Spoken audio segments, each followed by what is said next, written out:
Hello, hope you guys are doing well, and today I'm bringing you some Nemesis gameplay. We're playing Nemesis in the jungle. Yeah, it's gonna be a fun time. I was weirded out by the fact that the what's-her-face mid laner was like sitting over there at her camp, because she can definitely not clear that by herself. I would finish clearing this and she still wouldn't have been done with that camp. But anyways, yeah, the build is at the start of the video in the form of a screenshot. It's up on your screen now, matter of factly, at the top of your screen in the form of a screenshot. So if that's something you're interested in, like that's the only reason you came is for the build, there it is. But in this video, other than the build, we're going to talk about quite a lot. Let me get this potion back. I need this. Fortunately, we're late to this because again, I shouldn't have gone for this bottom camp down here, but when I saw her starting over there, I was like, oh, well, it looks like she's going to try to clear that by herself. Which is unfortunate that that's the way that this is going to go. I'm going to pop double potion here. I don't know if she hit that ability, but we needed her to if we were going to pick up that kill. I'm going to pop another potion. Again, just hitting all the wrong people, aren't we? Oh, huge. I got my beads, not my blink. He's tanking minions right now. Oh, and I just healed them both, so it doesn't end up mattering. If anything, dude, I'm literally going to go invade his... I'm going to go meet him at his speed. And Scylla has the right idea. I already love this Scylla. She is so aggressive. Scylla had the same damn idea. Fortunately, we were here too late. We'll be able to take some of the other jungle camps and we'll get the mids for free. Unfortunate. Place this ward down for the Scylla. And anyways, what did I have to talk about? Oh, as you guys know, if you've been watching the last few videos, for every single video that I make playing a god, I'm gonna have the custom build already up on the god builder system. What's going on over there? And she still killed the Scylla. What is that? Scylla carry? Interesting. Forgot to pick up that ward because I was too busy looking at my mini map. I don't think I have to go over there. I think it's done. They got ganked and the Scylla died. Like, bruh. Anyways. Too much funny stuff for me to like keep focusing on what I'm saying. Yeah, the custom god builder, those builds are on the custom god builder. So the next time you play Nemesis, you can use my build by looking up Daxon on the little search bar and you'll find my build. You can use it. It's set up for auto build. So if you just want a good build that will work every single time, you can use that one. Obviously, it won't be like the most optimal build every single time because there's just no possible way to make the most like an optimal build that works every single time flawlessly because it's situational, right? What if they don't have tanks? There's some tank shred items in this build. What if the tanks are too problematic? Maybe you want to go to the shred items earlier on, right? These things will change the build order, what items you go. But for the most part, this build should work literally every single time. And then only when there's like weird situations would you want to switch out some of the items. And we'll talk about that like a lot later in the video. But yeah. Anything else I had to talk about? Oh, what are we going to cover this video? We're going to cover how to play Nemesis. We're going to cover how to jungle. And like I mentioned, we're going to go pretty in depth into the build, talking about what items you buy, in what order you buy them, why you buy them, and maybe some situations in which you might want to buy other items instead. All right, so I want to make a pretty big effort to get this mid camp because I hate it when my enemy jungler gets the mid camps instead of me. I think that's very important. So I'm going to be here early. We're going to look for a gank. If that gank is impossible, then we'll at least get this as a constellation prize.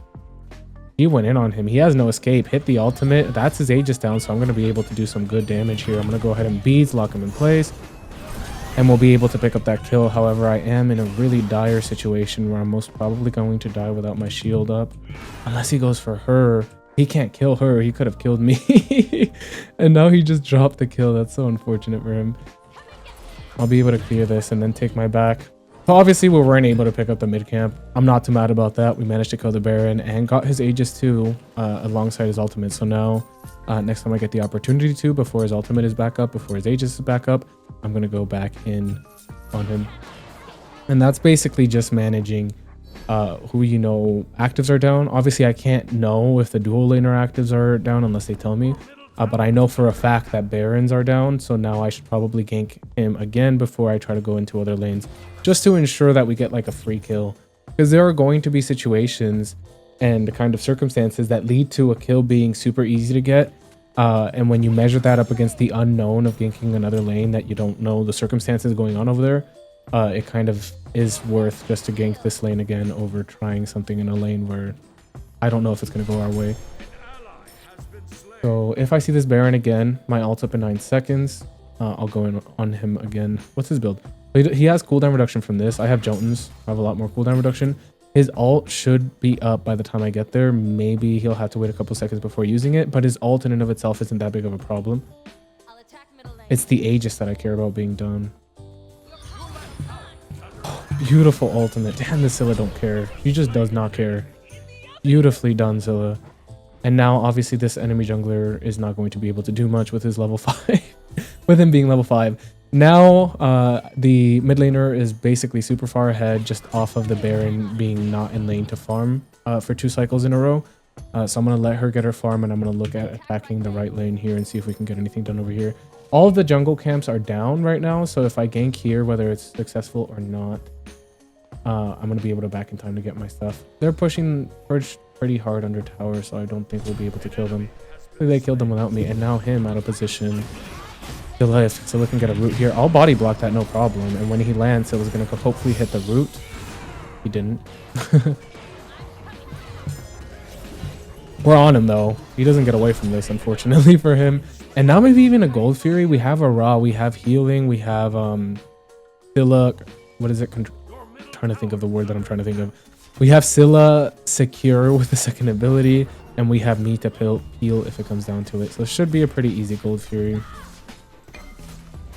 I'm gonna go ahead and detach here and make sure that no one steps too close to it.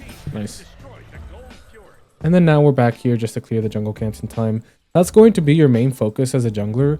It's going to be finding that sweet rhythm, that kind of sweet spot for ganking and also just clearing jungle camps. Being on your timers on time. I'm gonna like really quickly go on a tangent on why that is so important so you guys can understand why you have to be on your timers on time. So very basically, in a regular situation, if you clear a jungle camp the minute it's up, and your enemy jungler doesn't, your jungle camp will be up more times throughout the match than theirs, and that means you're going to be able to clear it more and therefore get more XP and gold from the same camp. So me grabbing these jungle camps the minute they're up, as compared to the enemy jungler who might not be getting them on time, is going to make the differentiating factor. This right here is the second reason why. He just took the red gut buff because I was too busy ganking over there and wasn't able to be here on time. Now, obviously, there are some exceptions to that rule. Like, we got a Gold Fury and killed like 3 of them over on the right side. That was more than worth grabbing, losing a red buff. But I'm just saying, for the most part, you want to be on these jungle timers on time. A, because if you're not, they could get stolen like you just witnessed. And then B, over the course of a match, they're going to be up more often. And while one jungle camp being up more often, you'll be able to clear maybe once or twice over your enemy. Let me go ahead and ult him here. I didn't think he was going to step up, and now he's in the most dire of positions. Aegis is down now as well, and we managed to kill him again. So again, he has no Aegis now. We managed to kill him anyways. So now when he comes back to lane, he's going to be in for it again. But yeah, like I mentioned, you're not going to get super far ahead off of just being on your jungle camps on time and like clearing one buff like an extra 2 times for the entire match as opposed to your enemy jungler. Sure, but how about if they're late to more than one camp, right? If you're on your timer for all of the camps, those add up. An extra 2 camps here, an extra 3 camps there, they make a huge difference. I need to wait for him to jump, and now that he has, I'm going to go ahead and pull up, hit him with the slow, hit him with the auto attack cancel, and we'll be able to pick up that kill. That's my second tip when you're playing jungle, is to help all of the lanes evenly, right? I understand that you can't really kill the solo laner most of the time very early on because the lane is very short.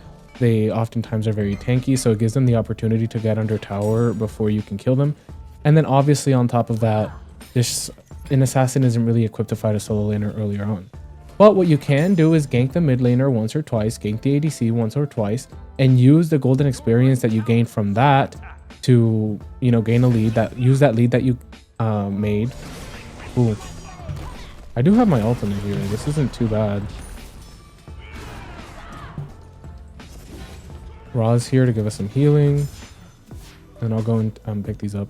Yeah, like I mentioned, kill the easiest people to kill. You should know right off the bat, unless you're like super new and don't know what the characters do. Right off the bat, you should know this is the easiest person for me to kill. Kill them once or twice.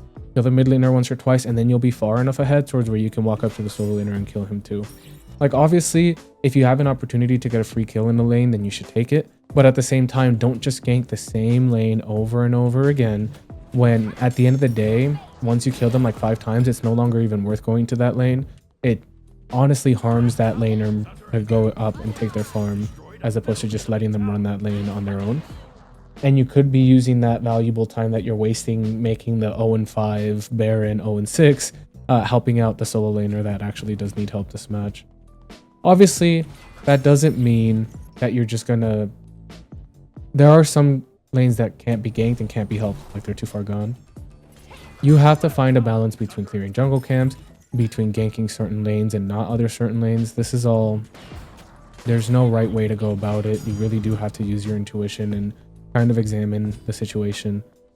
Yeah. And obviously you can't be everywhere at once. So don't beat yourself up if you can't help every single lane every single time you're up, because this map is huge. You have jungle camps to clear.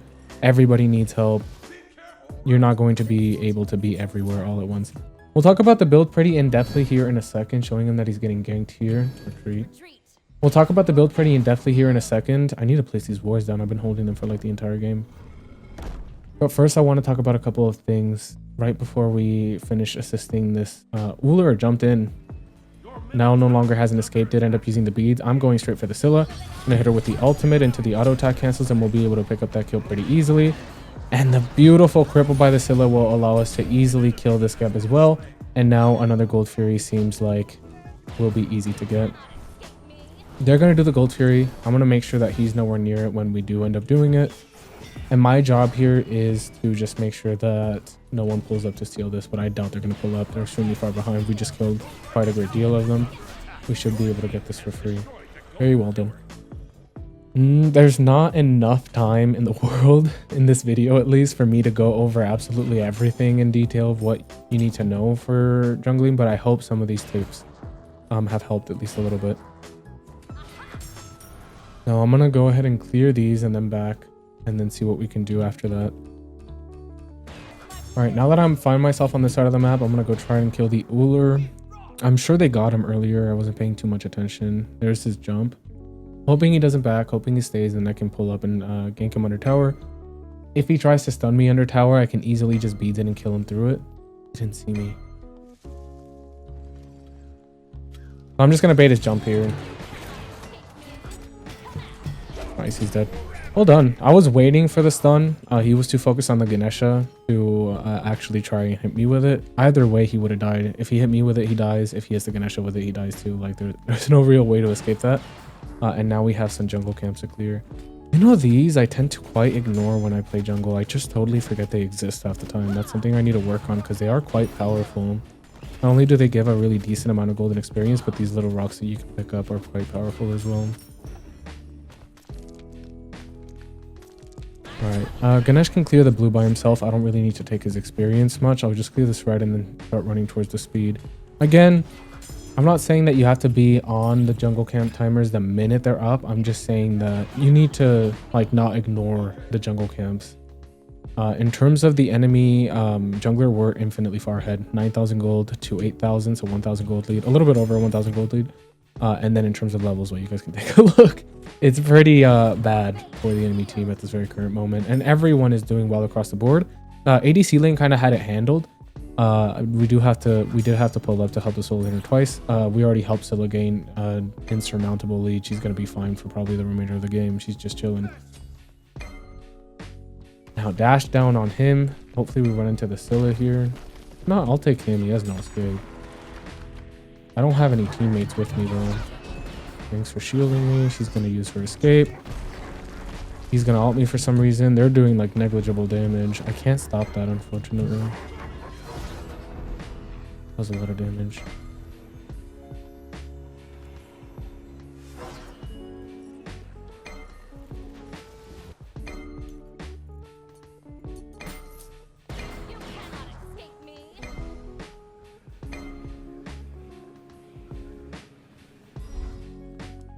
Alright, I did have to back, but I'm teleporting back over here and hopefully I can be of some use. I do see the Ullr's coming back in. I'm going to ignore him for a while to make sure that this Mordred can't get away with whatever the hell he's trying to get away with it.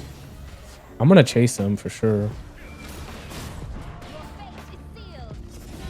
There's the kill. Where's the Uller? Uller's my next target. Hopefully he doesn't shut down the Scylla. He did. Rip. Nice. I was debating whether I should bees that or not. I figured that I shouldn't. And I got my unstoppable badge anyways. Where's the Ganesha? Oh, Ganesha's with us. Probably took the teleporter. I don't know if we have the health for the Gold Fury, but I definitely have the health to kill this Scylla, especially now that she has her escape down. Well done, we're able to pick her up by beating the incoming CC. If I were this Ganesha, I would have gone in on this guy, but it's fine. And let me check if the speed is up. I doubt it because my speed's not up unless he came straight over here without clearing it.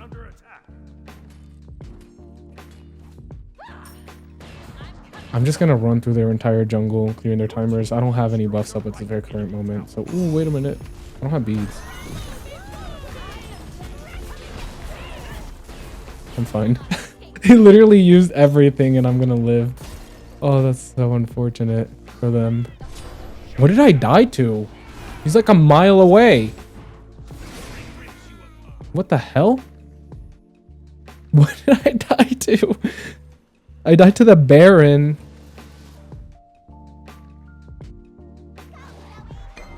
Baron basic attack. Baron doesn't have any... Am I missing something? I would love to clear my camp and then go clear the red after, but unfortunately Uller's split pushing, so it's my job to stop this. If he stays to clear the blue, I kill him. If he didn't already clear it. Red buff is up, he might be clearing that. Or if he might have just straight up ran. He was too scared. He's looking like what happened. Team's doing Gold Fury. I'm gonna have to let go of these experience camps. Oh, they surrendered. That's unfortunate. Well, here's the rest of the build. In case you guys were wondering, Tekko Kage gives you movement speed and more cooldown reduction. Heart Seeker and Titan's Bane help you with the what is it called?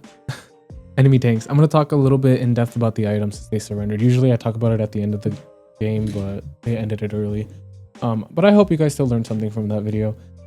Here's the details before we talk about the build, the damage numbers, wards, all of that good stuff.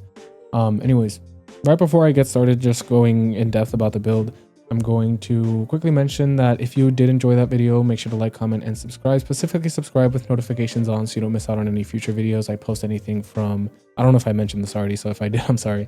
I post like gameplay build videos like the one you're watching now. I also tend to post character guides. I do have a Nemesis guide up already. And then I post like general guides like my Smite complete beginner's guide, things like that. Join my Discord server if you have any questions or want any help at all. You can go ahead and join. I can help you. We have a bunch of wonderful people in the community that can help you out if any questions you may have, whether it regards to builds or whatever you may have. Also, you could just play with a bunch of non-toxic people, which is always a good thing. And finally, follow my Twitch.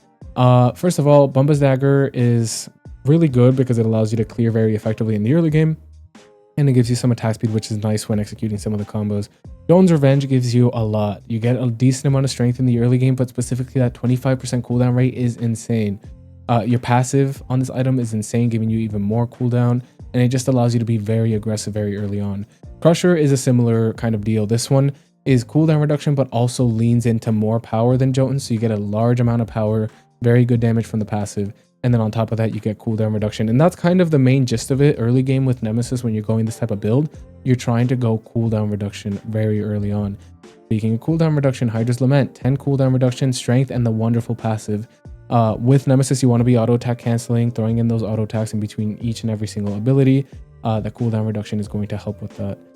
Finally, we're going to go into Tekko Kage. That's the last little bit of a cooldown reduction we're going to get. We get some more power. And then obviously we also get the extra movement speed, which is nice to have. And then your last two items would have been Heart Seeker, Titan's Bane to help you deal with some of the tankier characters. Again, in some situations, you might not need those two items. The tankier characters might not be that much pressure, in which case you might be better off going into some higher power items and let go some of the tank penetration items. You might need anti-heal. Throw in, you could replace either the Crusher or the Tekko Kage with the Brawler's Beat Stick, I think it's called, to gain some anti-heal. There are a lot of like optional items that you can drop and replace or just go a different order. Some people like to go Hydra's Limit first item. I don't usually recommend that. But if you want to go Hydra's Lament second item, I think that that's really good as well. I just tend to like the high amount of damage from the Crusher in the early game. But yeah, all of these things are options for you. I hope you guys enjoyed this video. Make sure to like, comment, and subscribe. And as always, see you in the next one. Love you. Bye.